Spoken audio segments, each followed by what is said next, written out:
मी जेव्हा मॅडमला भेटले, तेव्हा माझे पर्सनल प्रॉब्लेम आणि माझ्यामध्ये जे काही चेंजेस झाले होते, की मला म्हणजे मी लग्नाच्या अगोदरची किंवा आणि नंतरची, जे माझा कॉन्फिडन्स असतो लेव्हल ते खूप असं झिरो झाला होता आणि मॅडमला मी माझे जे प्रॉब्लेम शेअर्स केले, त्यानंतर त्यांनी मला जो धीर दिला.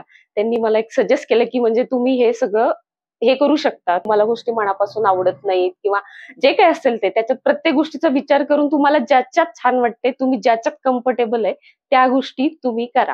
त्याच्यानंतर मला झोपेचा तर खूप त्रास होत होता. म्हणजे मी हार्डली अर्धा पाऊण तास झोपत असेल. आता मी अंथरुणावर कधी पडते आणि सकाळ कधी होते हे मला माहितीच पडत नाहीये.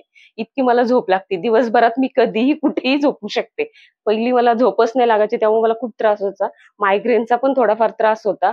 त्याच्यात म्हणजे मला चष्मा पण लागला. पण आता चष्मा जरी नाही घातला, तरी माझं डोकं दुखत नाही. कोणी मनाविरुद्ध बोललं तरी डोकं दुखत नाहीये. तेव्हा मी आता एवढी 24 अवर्स म्हणजे एकदम फ्री असते. काहीच त्रास नाहीये मला. मॅडमकडे येऊन मला खूप बरं वाटलं. मला एवढं छान वाटलं. माझं हिमोग्लोबिन लेव्हल पण माझी 11.5 आहे.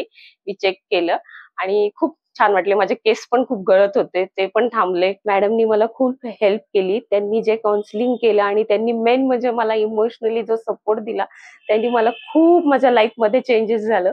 लाईफटाईम मी त्यांना विसरणार नाही.